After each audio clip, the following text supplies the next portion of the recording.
5, 4, 3, 2, 1. The pit stop is vital to every race team's success. Pull off the track, let your team go to work. Outside, clear. Change all 4 tires, fill the fuel cell, and make needed adjustments, all in 8 seconds or less.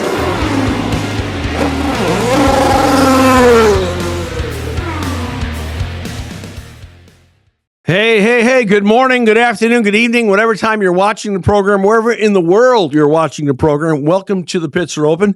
I'm your host, Will Marotti, Alex Smith, our engineer. We want to say hi to all the folks on Speed Sport 1 watching us. Always love to be with you guys. If you're watching later on a recorded version, perhaps YouTube, please go to YouTube. Hit those buttons, like and subscribe. It doesn't cost you anything, helps us a lot. Spotify also, follow us on Spotify for the podcast version. And all that is, you're watching on Speed Sport now Thursday night. All that stuff gets released on Friday. And Speed Sport will also air this show again over the weekend. So watch your listings for that as well. Hey, I love all kinds of racing. I really do. I mean, I even like, boat racing. I like everything. But there's something that for years has captured my heart about IndyCar. And so now with IndyCar back in session, I just feel better. I'm excited. I'm more encouraged. And we had a pretty amazing opener. Pretty great in Phoenix. Well, great in the sense that great for Penske. They're celebrating their 60th anniversary. Great for Joseph Newgarden, who won the race. But really bad for Christian Rasmussen, who we're rooting for. We've had Christian on the show before. No, Christian, he's a great driver, great guy.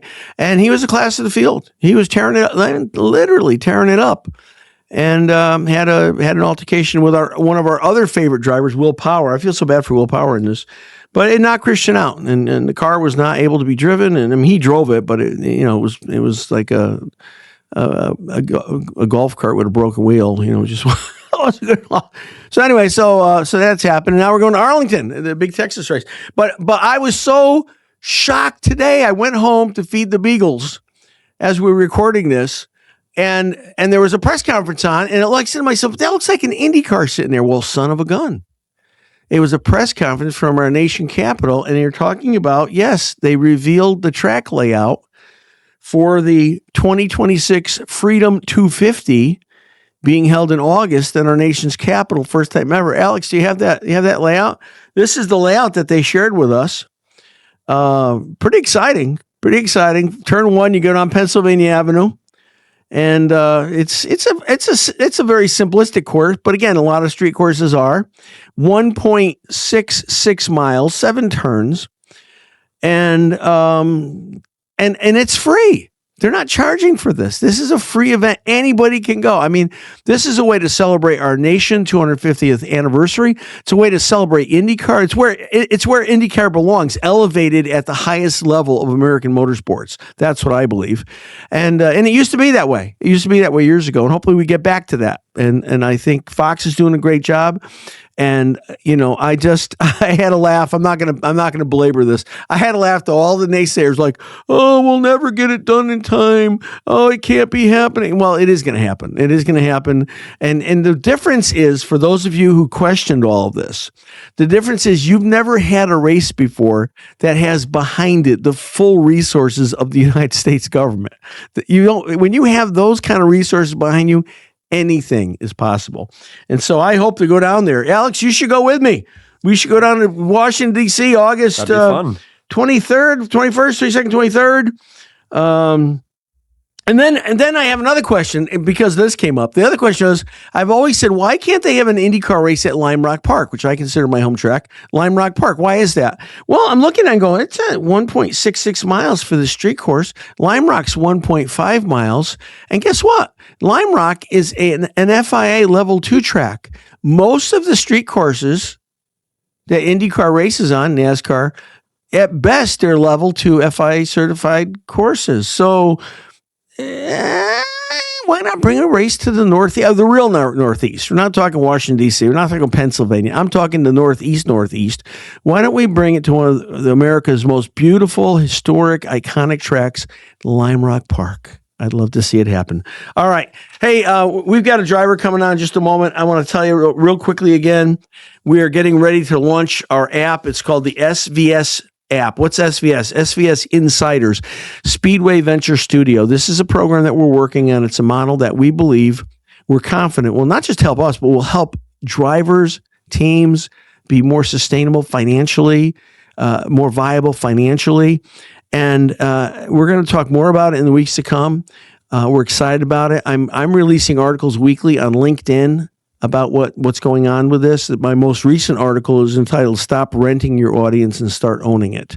So if you go on my LinkedIn profile, Will Marotti, easy enough to do, and you'll see once a week I'm going to be releasing one of these articles about what we're working on. And I'm excited about it. It's going to help a lot of people. Also, go to our website, pitseropen.com. Sign up for our weekly newsletter. You'll get some great IndyCar news.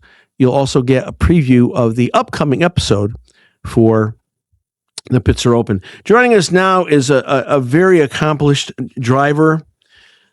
He literally, I'm going to say he's won everything that he's ever sat down in, ever put his hand to the wheel. The accolades are too many to number, but I'll give you some. He's a Formula 1600 championship winner, SCCA National Champion runoff winner twice, 2021, 2023 USF 2000 championship winner. I mean, he's done it all. We had the privilege of debuting him in USF 2000 at the Indianapolis Motor Speedway. And we're so honored and we're so welcoming to have Simon Sikes with us today. Hey, Simon. Hey, Will. How's it going? It's going great. I was so excited for you. You're doing some work with DEForce Racing, and you had a great weekend. Your last weekend out, where the driver that you're coaching cleaned house, didn't he? Yeah, I was texting you all week, and I was so excited. We were expecting good things, but Sebastian Garzone is that driver. I'm coaching in USF 2000 this year, and we went out and we swept the entire weekend from practice all the way through race 2. How cool is that? Led the whole way, and just amazing performance. So very, very happy for the team and everything that's been happening at the start of the year. It's so exciting to win. I've been on a lot of your races. I remember one big event that you won, and I was there with your dad. And I mean, the excitement level of winning is so much different. I mean, obviously you want to do your best and you want to perform well and execute well, but there's just something about winning that fixes everything, doesn't it? It just kind of takes care of it. It certainly does. I mean, that's what you're shooting for every time. And every time you come away with a finish on the top step, that's mission success. A podium's fun, but the wins are what you go for. Yeah, for sure. All right, folks, Simon's going to be with us for the next 20 minutes or so. We're going to take a quick break, share some love with one of our sponsors. We'll be right back. Don't go away. This segment is brought to you by Speed Sport and Speed Sport One. If you live for racing, Speed Sport is where the conversation starts. From breaking news to exciting feature coverage of the biggest events across the country. They don't just report results, they tell the stories behind them. IndyCar, NASCAR, dirt track, drag racing, and more. The headlines, the highlights, and the rivalries. Speed Sport keeps you locked in all year long. Don't just follow racing, stay ahead of it. Visit speedsport.com, tune in to Speed Sport One, or head to speedsport1.com. Your home for everything racing. All right, welcome back. Pits Are Open. So excited to have our guest with us. Simon Sikes is a very accomplished driver, been racing for years. He's won at so many different levels, and now he's a winning coach on top of everything else. So, Simon, thanks again for coming on today. Give the folks a little bit of background. Like, when did you get started? How did you get started? What did that look like for you at the beginning? It's been a long journey in motorsports, going all the way back to when I was 3 years old, and my family had no racing affiliations whatsoever. We watched the movie Herbie the Love Bug in the living room, the old one, not the Lindsay Lohan new one, the old 60s one. Yeah. And I told them I wanted to be a professional race car driver. That's what they laughed. Okay, maybe when you're old enough, when you're 16 with the driver's license. But I found a book at my preschool when I was 4 years old that said I could start racing go-karts from the age of 5. Okay. And they held up their end of the bargain. My 5th birthday, I got my first go-kart. Started racing in go-karts at my local track, won there, and we just kept progressing. I ran karts for 9 or so years until I was about 14, when I jumped over into open wheels, into the Skip Barber series, and then into F1600s, and then made my debut in USF 2000 with the great Will Marotti as we started that program. And that's been the progression. And from there, I jumped to Paps Racing, where we won the 2023 USF 2000 championship, and then subsequently moved into Pro 2000 next year, banking a few race wins. Unfortunately, not the title that year, but it was a long, successful journey, and doing everything in between, from production at kart races, much like what we're doing here, back in production, and then now into full-time coaching and a little bit of engineering in the USF 2000 series. Wow. I got to tell you, I remember that day so well when you ran to Indy.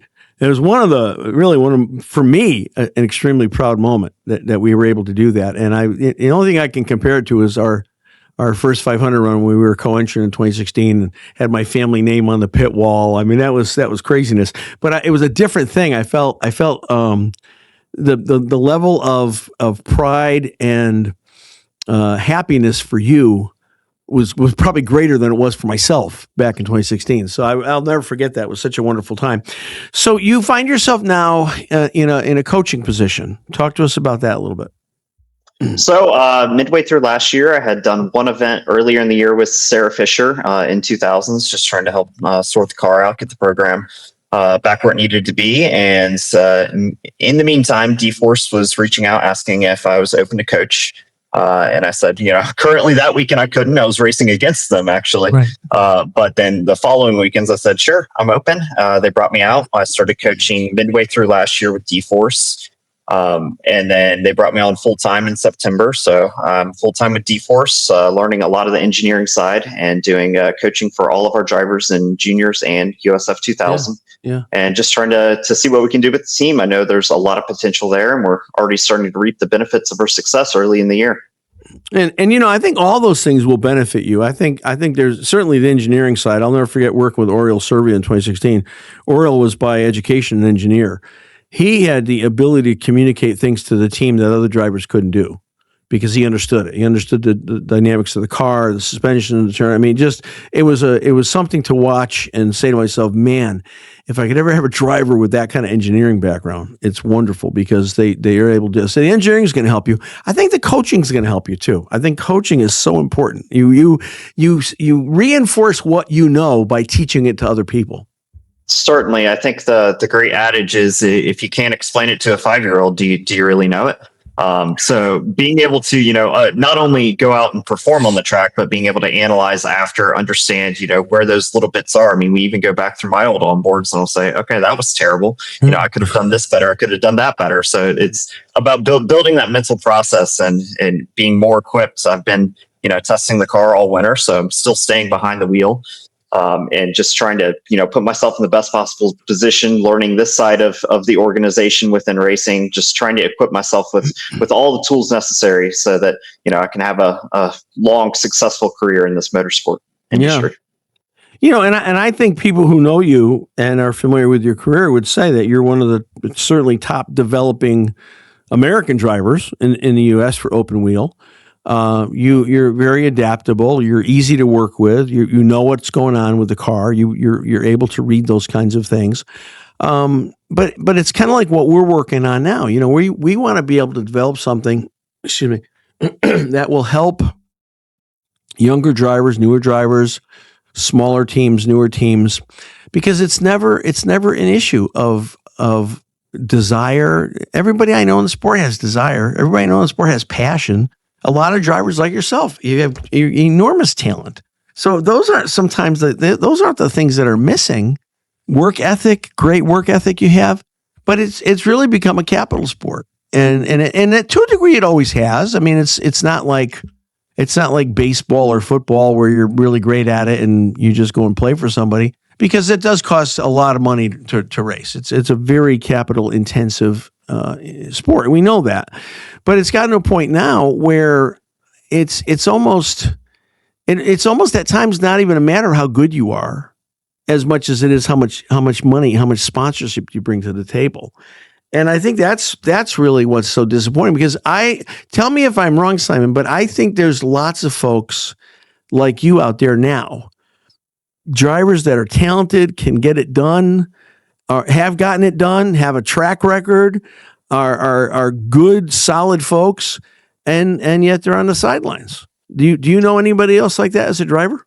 Certainly, I would say half the people coaching against my drivers. I mean, pretty much the whole paddock is filled with guys that can do it and have done it at a lower level, but have not had that funding to really make that jump into whether it be Indy Next or the full IndyCar series, where the budgets really start to get out of hand. So there's plenty of people out there. I'm one of many that would love to be in an IndyCar seat right now, and I'm still actively pursuing it. But it is that one big obstacle of how do we fund this adventure? How do we get to that next step?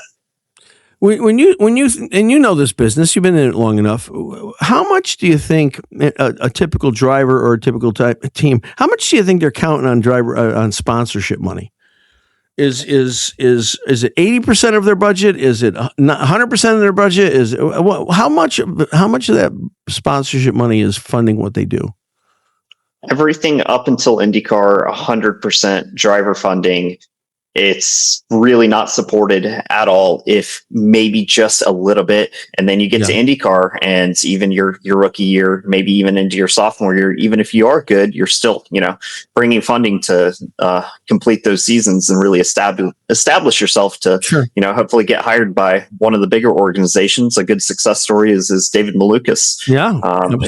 Who's now, debuting with Penske and doing a phenomenal job over there. But that's been a long adventure for him, trying to get to that point and establish himself in the IndyCar series, and now finally get that chance to, be on a big team and have all those opportunities. But it's, not easy to get to that point, and it's entirely funded up until you're, trying to get hired by one of the bigger organizations. Many of the smaller teams in IndyCar are still 100% reliant on driver funding to just be in the series at all. Sure. I mean, there's only so many Chip Ganassi, Roger Penske teams, Andretti teams, and to be honest, a lot of those teams have massive funding organizations behind them. Certainly Andretti does now. Penske, you can't take it away from the guy. He's been doing it for 60 years, and he's built a tremendous business by it. But those are few and far between, where they're going to look at you and say, "Hey, you want to drive my car, and I'll pay you to do it." I mean, those are very limited seats. The other thing in IndyCar is the number of seats are limited. So it's like you could be the greatest, and you look at some of these guys that have gone through the series and have won all the way up through the Indy Next Series level, and it's hard for them to find a spot because there's just not that many seats available. So you'll see a lot of drivers going, and this isn't a dig by any means because I love IMSA, but you see a lot of drivers going over to IMSA because they want to stay competitive, they want to stay in the game, and there's no seats available in IndyCar, which is a whole other issue. How about teams? Do you think teams are struggling for finances as well, Simon? Certainly. I mean, even where we are, we're trying to fund, essentially a championship effort here, and that takes a full squad of cars just to keep the team going. So at our level, absolutely, even up into the IndyCar level, where we saw Primo's, falling out of the series, and they put a big effort, and they had a pole qualifying car at the Indy 500. That's an excellent organization, nothing to take away from them, but I would love to see them back on the grid. It's just tough to establish yourself and be one of those top programs. There's only a few of them, and hopefully we can build some more soon. It really is. I hope so. Hey, listen, we're going to take a quick break. A little sponsor love. We'll be right back. Don't go away. This segment is brought to you by America's Christian Credit Union.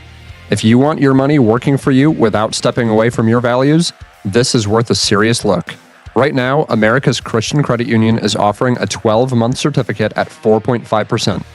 That's one of the highest rates in the nation, and it's all available for a limited time to new members.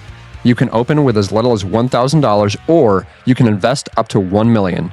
It's a term share certificate, similar to a CD, but grounded in mission. Lock in your rate while it's available. Visit americaschristiancu.com/pits to get started. There you have it. Welcome back, Pits Are Open. Even we need sponsors. I mean, it's you can't get away from it. And I'm not saying that no one's gonna ever eliminate sponsorship entirely, but maybe have less dependency on it. Simon Sikes is our guest. Want to welcome him back, Simon. Thank you. And that's what I think we're trying to get at. I think we're trying to get at the ability, the level to help drivers, teams understand that it's not as a driver. You can't just build your career. You have to look at yourself as a business, a brand. And so you've got to build an enterprise zone around yourself. And I know you started doing that. You were doing, I don't know if you still are or not, you were doing a really good safety equipment line with karting, right? Is that still something going on or no? Certainly, I had that put on pause for a while. I'm hoping to bring that back later this year, but we did a karting rib protector that was performing very well. Huge opportunity to be able to, be in that side of things, run a business in the industry while also competing. And alongside that, I worked with Kart Chaser for a long time doing all the back end production. So, it's just trying to, learn every different skill I possibly ever could, to, hopefully one day be able to put it all together. So driving is just one small aspect of the whole business adventure in motorsport. I had someone tell me one time that you got to do, if you're going to be in motorsports, 80% of your time is doing stuff you don't want to do so that you can fund the 20% of the stuff that you want to do, right? I think it's probably true, but I think a lot of drivers, I've even talked to younger IndyCar drivers, I don't know that they fully understand that at this level, they're the brand. They aren't just a driver. And performance is important, but they're a brand and they have to build that brand. And I think what is attracted to sponsors, I know this for sure for all the sponsors we've been chasing for 10 years, and some we've gotten, some we've done well with, others not. They don't want to be the first one in, and they don't want to be the only one in. They want to know there's something going on. Here, I'll put your logo on my helmet. Give me some money. That doesn't work. It doesn't work on a car. It doesn't work for a driver. And so, so we talk about being able to have some predictability as a product, if you would think of yourself that way, and being able to generate reoccurring revenue, be able to. Because there's a huge difference, and this is, I just wrote an article about this. There's a huge difference between renting your audience and owning your audience. If you're on social media, it doesn't matter what it is, you're kind of renting your audience because the algorithm can change, the rules can change, things change all the time. But when you are able to own your audience and do that either through like a newsletter or through a membership group, that they're your people that you can talk to. You can have less of them and be more effective than a large social media audience, right? So if you're a driver and you say, well, what's your audience? Well, I got 100,000 followers on Instagram, whatever. Well, that's okay. But sponsors want to know how to get at that audience. But if you can tell them that you have a newsletter that has 5,000 members and you have 500 members that are in your reoccurring revenue system, that's a whole different leverage point for drivers or for teams to be able to say that. That's what we're trying to get across to people. They have to build a business, literally build a business around themselves to be able to attract the kind of sponsors they're looking for. Does that make sense? Oh, certainly. I mean, you can go for the little bit of, the one viral moment that you have on social media, but what's that worth if you can't stretch it into long-term marketability? I mean, it's the game of both catching and keeping the audience in your circle and being able to, effectively at the end of the day, promote whatever your sponsors are trying to push forward and being able to, advertise their brand, represent them well as a company. It's not all about that one little clip you post. How much education, how much training did you get? I mean, you've been at all these different levels of racing. You've performed magnificently everywhere you've been. But how much training did you get about the business of motorsports and how to build yourself as a brand and how to build enterprise value around, not just with social media, but with other kinds of things? How much training have you had in that?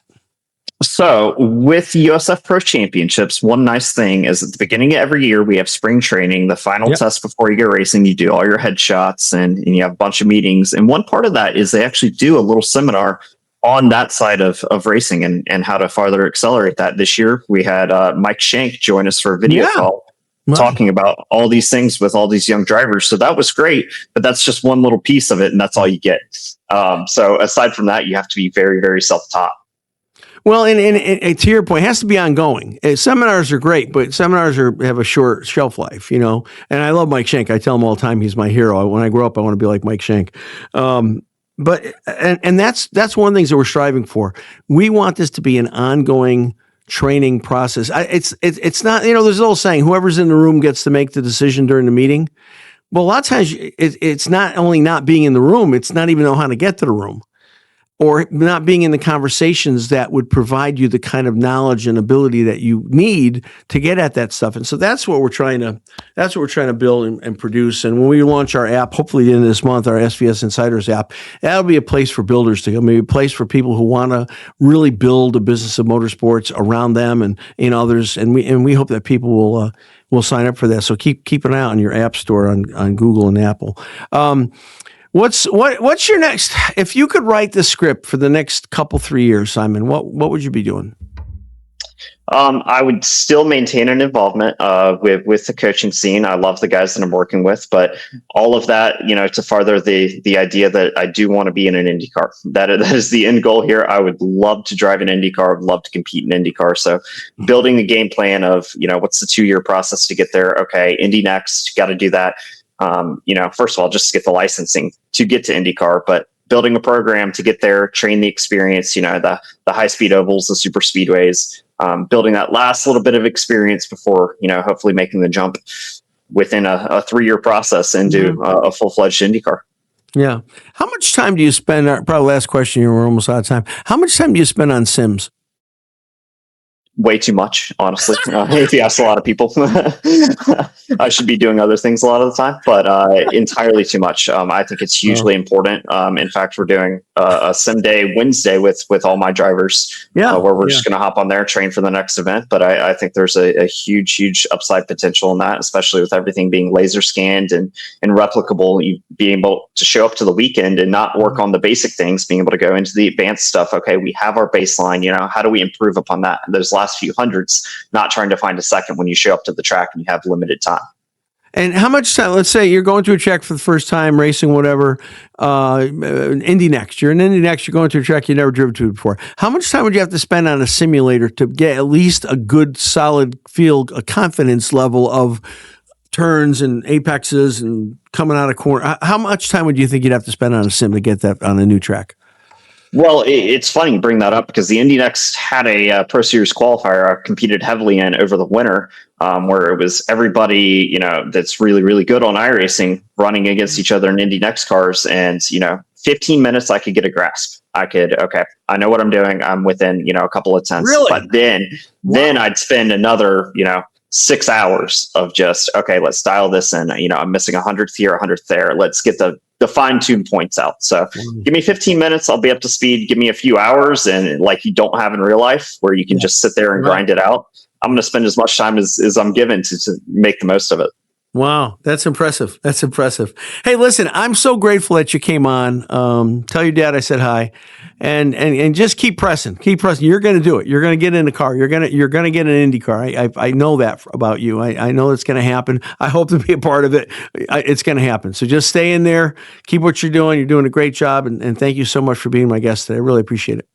Well, I appreciate you for having me on. Always a pleasure to talk to you. We'll stay in touch, obviously, but so happy to see all the things that you've been building in the meantime. All right. Simon Sikes, everybody. Thank you so much. Okay, hanging in there with us. We're going to take a break and we're going to come back with a different guest, but an owner of a racing series. Pretty amazing. You're going to love this. We come back. This segment is brought to you by Redline Ace. In racing, image isn't extra. It's part of the competition. Redline Ace understands that, and they build visuals that command attention the moment you roll onto the track. Located just minutes from the Indianapolis Motor Speedway in Speedway, Indiana, Redline Ace specializes in high-performance motorsports graphics trusted across every level of competition. From custom car wraps and full-team branding to helmets, haulers, hero cards, and more. They make sure your presence matches your performance. See the difference for yourself at redlineace.com and find out why champions trust Redline Ace to keep their image in victory lane. All right, welcome back. Pits are open. I tell you, I want to thank you guys so much for watching on Speed Sport 1. Again, I want to ask you to go to our website, thepitsareopen.com.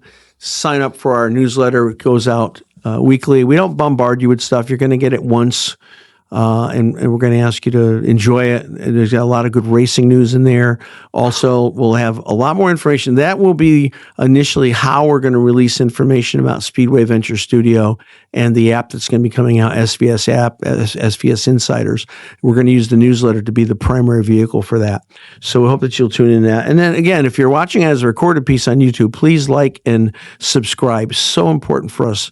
Helps us with other sponsors as well. So we thank you for your viewership, and thanks for those of you who get the newsletter. We had our best open rate ever this past week. We had over a 40% open rate, which equates to more than 2,000 people opening the newsletter. So it was a really exciting time for us, a milestone event for us. So we're very grateful for that. All right, our next guest, I've known him for a few years, and I forgot how we met. We met through somebody, but he's a short track promoter in Indiana. He's best known maybe for his own team, Brad Hayes Racing. But then a few years ago, he was able to take on the leadership of the Kenyon Midget Series, legendary series, helping grassroots drivers break into midget car racing, which is like, religion in Indiana. I mean, it's intense. Midget racing, probably the most intense example of that maybe is like the Chili Bowl, right? Every year, which we've sponsored cars in before. Amazing number of cars and drivers' entrants that show up, hundreds and hundreds. So it's really cool. And so Brad's been around for a while. I think he worked for a tire manufacturer for a number of years as well. He'll tell us about that. So let's welcome Brad Hayes to the show. Hey, Brad. Hey, Will, how you doing? Good to see you again. I'm good. I like your hat. Nice hat. Thanks. Racing. Did you work for Firestone? Yeah, I worked for Firestone actually on their air spring division, though. So not so much on the tire side, but worked for Firestone for quite a while before moving west and working for Tesla for a while as well before then coming back home here to Indiana. We have a Firestone roof on our church. We have a massive, our auditorium, massive, it's flat. And so, I mean, literally weeks before we were supposed to open, they said to me, "Oh, you got to replace the roof." I said, "What?" So anyway, it's got like a 50-year warranty. It's unbelievable. It's like, I'm like, how is that possible? But anyway, so how's the Kenyon Midget Series going? What's happening? Tell us. Yeah, the diversified products division of Firestone, air springs and roofing and everything. So yeah. So give us some background. How'd you get in motorsports? I know you love it. I know you're passionate about it. You got your own team. You run a series. Not too many people can say that. How did that all happen? Always been a huge racing fan from the time I was a kid. So kind of started early, got into some road racing myself. Once I got out of college and sort of settled in a little bit and actually had a job with a little bit of income, got into some road racing, did that for a while.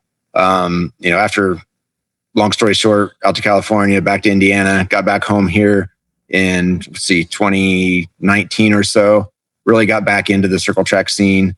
Got connected with Don and Mel Kenyon with the Kenyon Midget Series, and really been doing nothing but oval track racing since. So do the Kenyon Midget Series. We run and operate that series as a whole. We also, through our race team, offer some cars for rentals in that series. We also run a sprint car in the 500 Sprint Car Tour and the Little 500. And then we've been running some races in the USAC Silver Crown Series as well. Wow, that's pretty cool. You mentioned Mel Kenyon. Mel's legendary. He's funny too, but he's like was a great guy. So Brad, tell me. I mean, you go from having a very successful racing team on your own to where you take over the leadership of a racing series, which sounds like a pretty big deal to me. How did that all take place? Yeah, so we kind of moved back to Indiana and started getting into the oval scene again, and we bought a car to race in this series called the Kenyon Midget Series. Of course, I knew of Mel Kenyon from when I was a kid watching him race. And we had a young driver that we were working with, Ayrton Hauk. And so we got a car to run him in that series.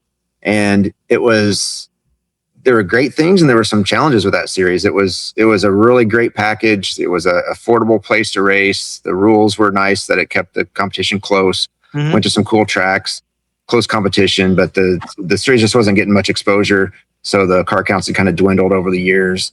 And we got to know Don and Mel Kenyon pretty closely during that season. And by the end of the year, we ended up buying the series from them. Wow. I mean, that's pretty amazing. It's how many events are on your calendar for a season? So the Kenyon Midget Series will run 13 races this year. It's a mix of both pavement and dirt, and we'll go from Indiana, Ohio, Michigan. So we get around a little bit. Try not to travel too far, but we also want to try to get out to some cool tracks. And we do a lot of races alongside the 500 Sprint Car Tour. So whenever we can, we follow them to be at some larger scale events with those guys.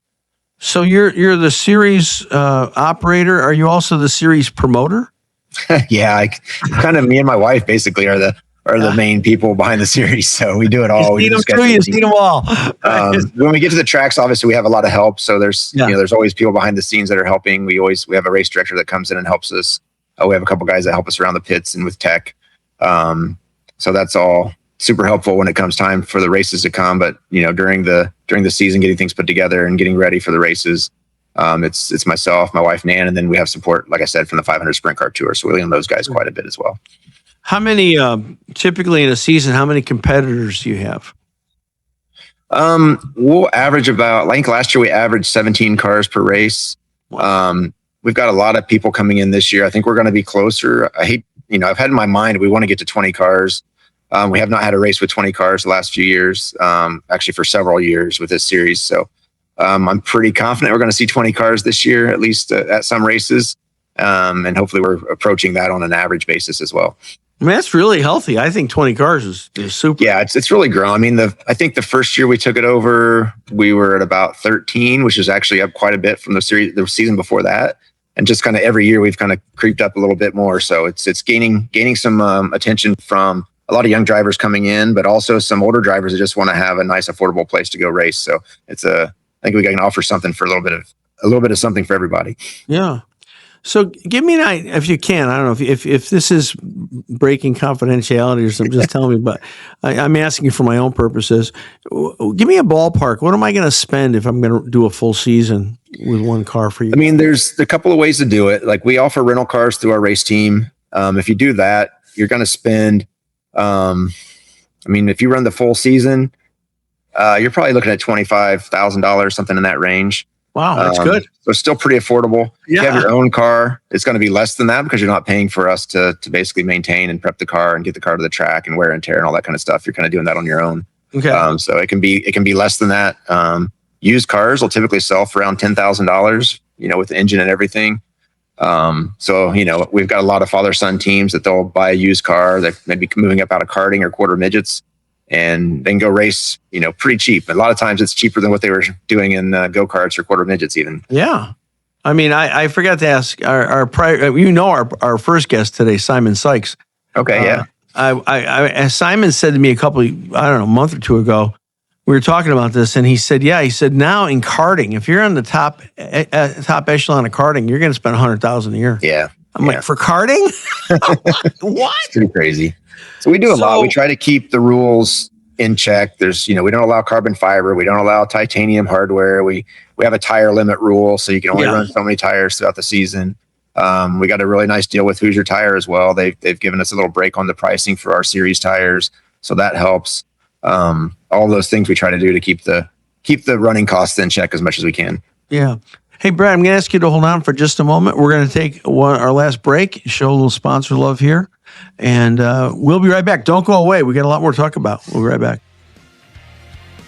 This segment is brought to you by Schaefer Manufacturing. Schaefer Oil. When performance is non-negotiable and equipment is pushed to the edge, Schaefer shines. This is protection that shows up when things get pushed to their limit.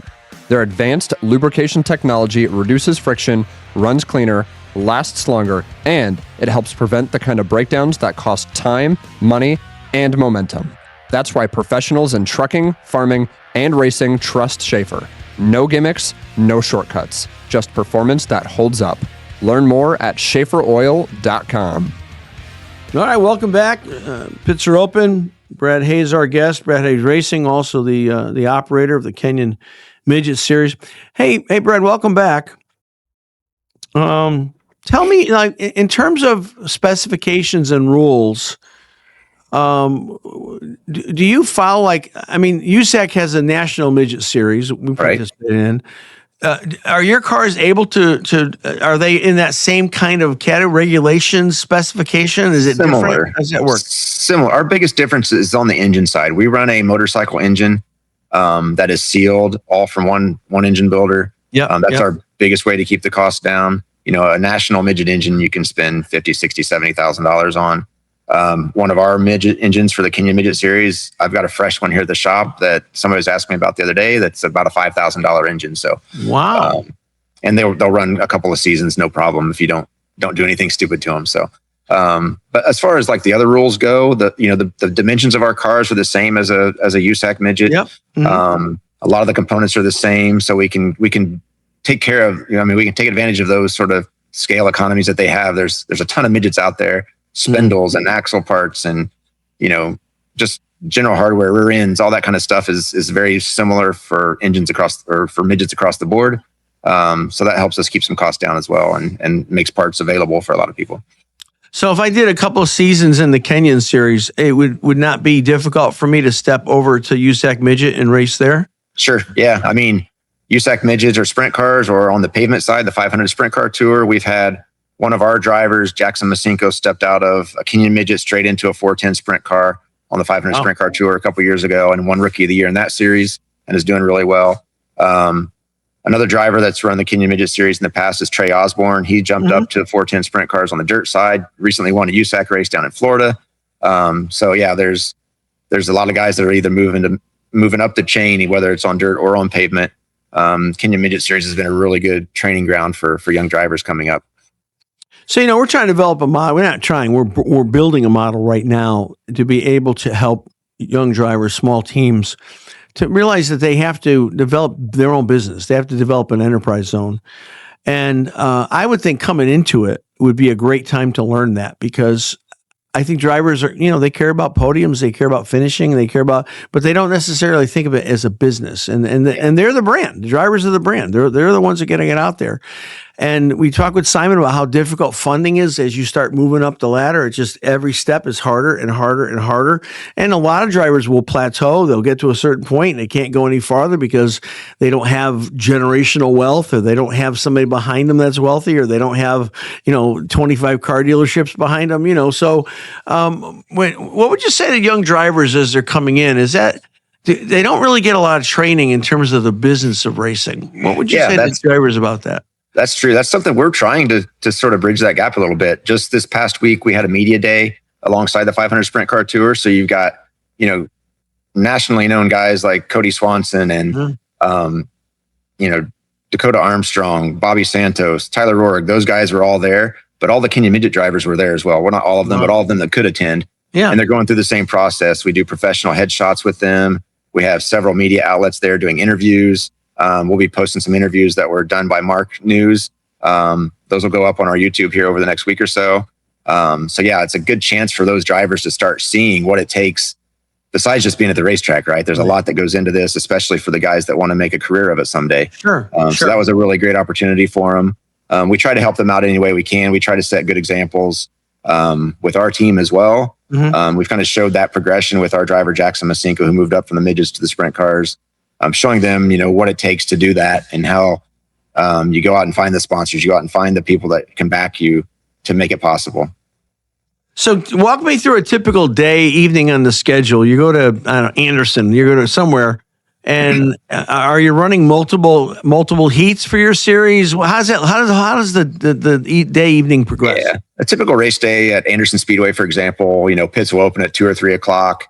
An hour or two later, we'll start practice. So our Kenyon guys will get 2 hot lap sessions. Those will be sort of 6 to 10 lap sessions.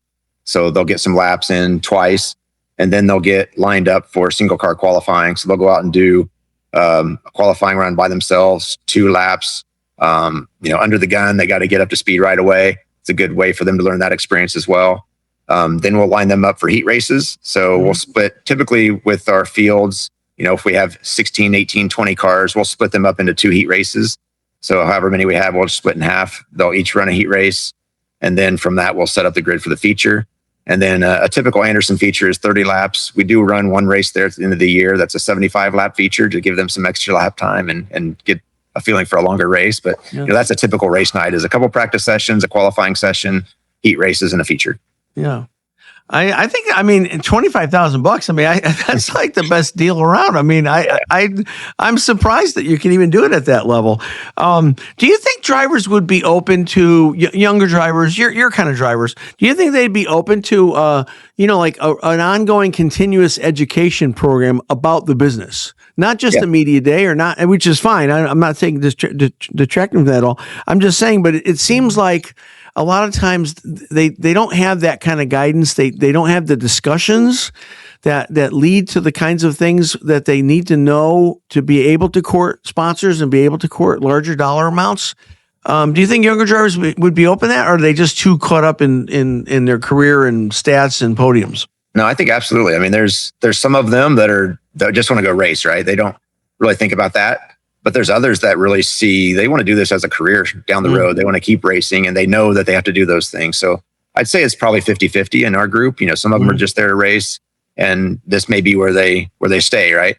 Or they may go to something else parallel to this. But there are a lot of them that are actively looking at what's the next step. How do I get to NASCAR? How do I get to IndyCar? We've got examples. We've got one driver that ran with us last year. He just announced he's going to run a couple ARCA races this year. Wow.